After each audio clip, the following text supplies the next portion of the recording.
Selamat pagi Bapak, Ibu, dan Saudara pendengar Radio Betani FM yang berbahagia. Pada kesempatan pagi hari ini, kita akan mengikuti acara Suluh, Suara Penyuluh. Suara Penyuluh merupakan hasil kerjasama Radio Betani FM dengan Kementerian Agama Kota Salatiga. Pada pagi hari ini, jumpa dengan saya Suprapti, penyuluh agama Kristen P3K Kecamatan Argomulyo. Bapak, Ibu, dan Saudara yang dikasihi Tuhan, pada pagi hari ini kita akan merenungkan kebenaran firman Tuhan bersama-sama. Dan mari kita mengawalinya dengan doa. Mari kita berdoa. Tuhan Yesus yang baik, kami bersyukur Tuhan, karena di pagi hari yang indah ini, kami boleh berjumpa kembali dalam acara Suluh, Suara Penyuluh. Di dalam acara ini ya Tuhan, kami ingin merenungkan sabda-Mu. Karena itu Tuhan, kami mohon pimpinan dan urapan-Mu Tuhan, agar firman-Mu yang kami dengar bersama-sama boleh menjadi rema bagi setiap kami. Boleh menjadi berkat bagi kami Tuhan. Begitu juga hamba yang saat ini berdiri hendak menyampaikan kebenaran firman Tuhan. Dengan segala kerendahan hati ya Bapa, hamba mohon urapi hamba. Mampukan hamba untuk hamba bisa menyampaikan firman-Mu. Terpujilah Engkau Tuhan. Dalam nama Yesus kami berdoa. Haleluya. Amin. Bapak, Ibu, dan Saudara yang dikasihi Tuhan, pada pagi hari ini kita akan merenungkan kebenaran firman Tuhan bersama-sama yang terambil dari Lukas 14 ayat 27. Lukas 14 ayat 27, demikianlah bunyinya. Barang siapa tidak memikul salibnya dan mengikut aku, ia tidak dapat menjadi muridku. Sekali lagi, barang siapa tidak memikul salibnya dan mengikut aku, ia tidak dapat menjadi muridku. Yang berbahagia adalah setiap kita yang membaca, merenungkan, serta melakukan di dalam hidup kita setiap hari. Terpujilah Tuhan. Haleluya. Bapak, Ibu, dan Saudara yang dikasihi Tuhan, salib adalah suatu lambang kemuliaan bagi umat manusia. Salib dipahami sebagai simbol penderitaan. Salib juga dipahami sebagai sikap kesediaan untuk mengikut Kristus melalui jalan salib atau wajib memikul salib. Salib adalah penderitaan yang ditanggung oleh Tuhan Yesus untuk menyelamatkan umat manusia. Demi menebus umat manusia dari perbudakan dosa, Tuhan Yesus rela mati, disalibkan dan menyerahkan nyawanya bagi penebusan dosa umat manusia. Tuhan Yesus telah mengorbankan dirinya, rela dianiaya, menanggung derita, hinaan, cercaan, dan kesusahan, bahkan sampai mati di kayu salib. Pengorbanan Tuhan Yesus di kayu salib merupakan bukti ketaatan Tuhan Yesus kepada Bapa di surga. Ketaatan Yesus di kayu salib adalah bentuk keteladanan yang harus kita ikuti. Bahkan dalam ayat bacaan kita, Tuhan Yesus memerintahkan agar setiap orang yang mau menjadi murid Tuhan Yesus diwajibkan untuk memikul salib atau turut dalam penderitaan Kristus. Ketika Tuhan Yesus mengatakan bahwa kita harus memikul salib, artinya kita harus rela mengalami kesusahan, penderitaan, dan kematian sekalipun sebagai akibat ketaatan kita kepada Tuhan. Bukan menderita karena kita melakukan tindak kriminal. Bukan menderita karena kita melakukan kejahatan. Bukan menderita karena kita melakukan perbuatan-perbuatan yang merugikan. Perbuatan-perbuatan dosa. Perbuatan-perbuatan yang tidak berkenan di hadapan Allah. Melainkan kita menderita, kita kesusahan karena kita memikul salib di dalam Tuhan. Karena kita hidup benar, karena kita hidup kudus di dalam Tuhan Yesus Kristus. Bapak, Ibu, dan Saudara yang dikasihi Tuhan, salib Kristus bentuknya beragam. Terkadang kita dimusuhi karena kita tidak mau ikut dalam permufakatan jahat mereka. Karir kita dihambat karena mayoritas pengambil keputusan bukanlah pengikut Tuhan. Terkadang kita kehilangan kenyamanan dan hak-hak tertentu karena kita percaya kepada Tuhan Yesus Kristus. Diejek karena kita berpegang pada nilai-nilai pengajaran Kristen. Dan masih banyak alasan lain yang menjadi salib di dalam hidup umat percaya. Memang menjadi pengikut Kristus itu tidak mudah. Namun semua itu tidak ada apa-apanya jika dibandingkan dengan anugerah Tuhan, hidup yang kekal dan segala kebaikan yang Tuhan sediakan bagi kita. Bapak, Ibu, dan Saudara, salib tidak pernah menjadi impian manusia. Itu benar. Siapa sih yang mau hidupnya menderita? Siapa sih yang mau hidupnya penuh dengan kesusahan, penuh dengan air mata?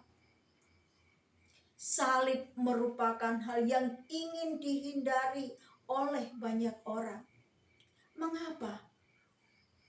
Karena salib dalam kehidupan manusia identik dengan penderitaan.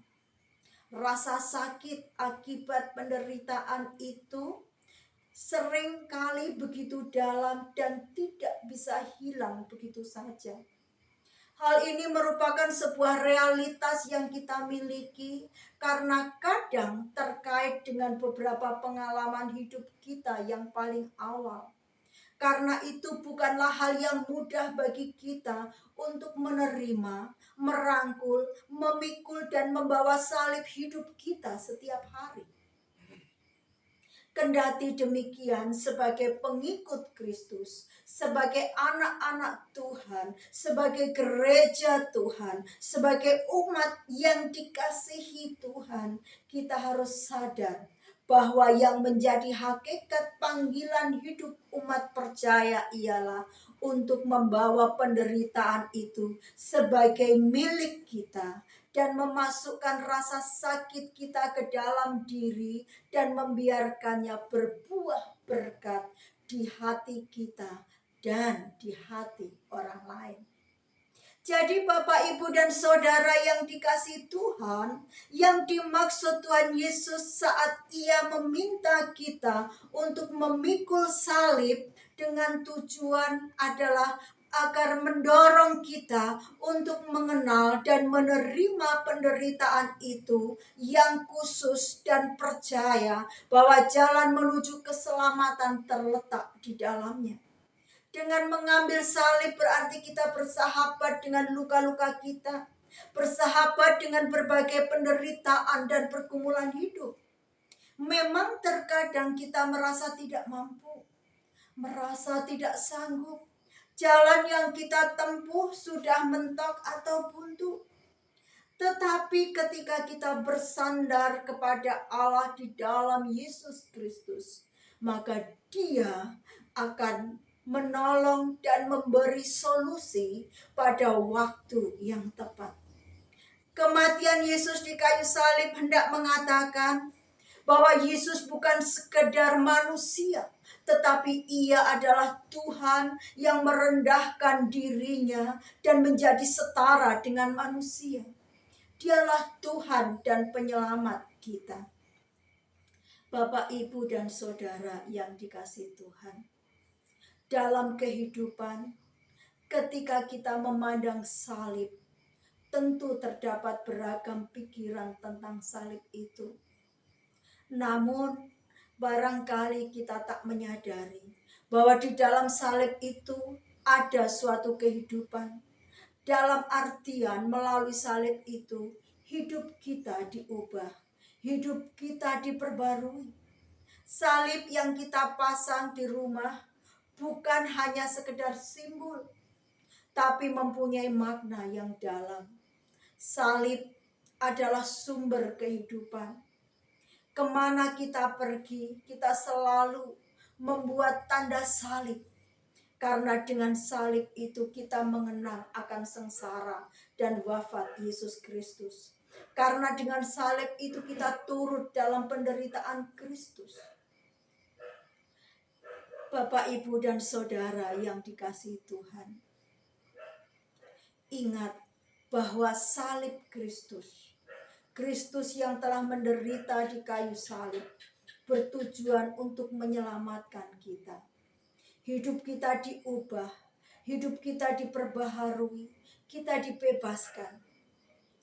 Meskipun perjalanan hidup kita penuh dengan derita, penuh dengan via dolorosa, tapi kalau perjalanan kita bersama Yesus, maka semuanya menjadi ringan. Di dalam Matius 11 ayat 28, Tuhan Yesus berkata, "Marilah kepadaku semua yang letih lesu dan berbeban berat. Aku akan memberikan kelegaan kepadamu." Firman Tuhan ini merupakan janji Allah, di mana Tuhan akan menolong kita. Tuhan akan memberikan kelegaan kepada kita ketika kita mengalami beban yang berat. Ketika kita merasakan kepedihan, penderitaan, kita merasakan sudah tidak ada lagi jalan keluar, kita merasakan jalan kita telah buntu, mari kita datang kepada Tuhan. Karena di dalam Dia ada kelegaan, di dalam Dia ada pertolongan, dan Tuhan akan turut mengambil beban-beban kita itu, sehingga kita boleh merasakan kelegaan di dalam Tuhan. Bapak, Ibu, dan Saudara yang dikasihi Tuhan, salib sebagai salib kehidupan seharusnya menjadi sumber keselamatan kita. Dan salib Kristus sebagai salib kehidupan akan membawa kita kepada keselamatan dan hidup yang kekal. Oleh karena itu, mari kita memandang kepada salib Kristus sebagai salib kehidupan, sehingga kita mau bersahabat dengan salib Kristus. Karena pada salib itulah terletak keselamatan kita. Mari bersahabat dengan salib Kristus. Amin. Tuhan Yesus memberkati. Bapak, Ibu, dan Saudara, mari kita masuk di dalam doa. Tuhan Yesus yang Maha Baik, kami bersyukur Tuhan atas kebenaran firman-Mu. Walaupun hamba telah berhenti berbicara Tuhan, namun Roh-Mu akan terus berbicara di dalam setiap hati kami. Roh-Mu akan memberikan kekuatan dan kelegaan bagi kami Tuhan, untuk membawa kami kepada kesadaran bahwa untuk meraih hidup yang kekal, untuk meraih keselamatan yang kekal, kami harus rela bersahabat dengan salib Kristus. Kami tahu Tuhan, tidak mudah turut dalam penderitaan-Mu, tidak mudah memikul salib. Banyak tantangan, banyak pergumulan, banyak persoalan hidup. Namun kami percaya kepada-Mu Tuhan, bahwa di balik setiap persoalan yang kami hadapi, Tuhan Yesus yang menjadi sumber pertolongan kami. Oleh karena itu Tuhan, kami bersyukur atas firman-Mu pagi ini. Dan kami percaya bahwa firman-Mu telah memberkati setiap pendengar radio Betani FM dimanapun mereka berada. Tuhan Yesus yang baik, kami juga menyerahkan syafaat kami Tuhan. Kami berdoa buat bangsa dan negara kami Tuhan. di mana sebentar lagi juga akan mengadakan pesta demokrasi. Kami mohon kepadamu Tuhan agar Engkau campur tangan, agar pesta demokrasi ini dapat berjalan dengan lancar. Negara kami tetap aman, tetap kondusif ya Tuhan. Tidak ada orang-orang tertentu, tidak ada oknum-oknum tertentu Tuhan yang memanfaatkan momen indah ini. Kami juga bersyukur Tuhan atas kota Salatiga. Kami menyerahkan kota Salatiga ini ke dalam tangan-Mu. Kiranya Tuhan juga memberkati kota kami, agar kota kami tetap menjadi kota tertoleran di Indonesia ini. Berkati seluruh aparatur pemerintah yang ada, baik dari RT RW sampai kepada tingkat yang lebih tinggi.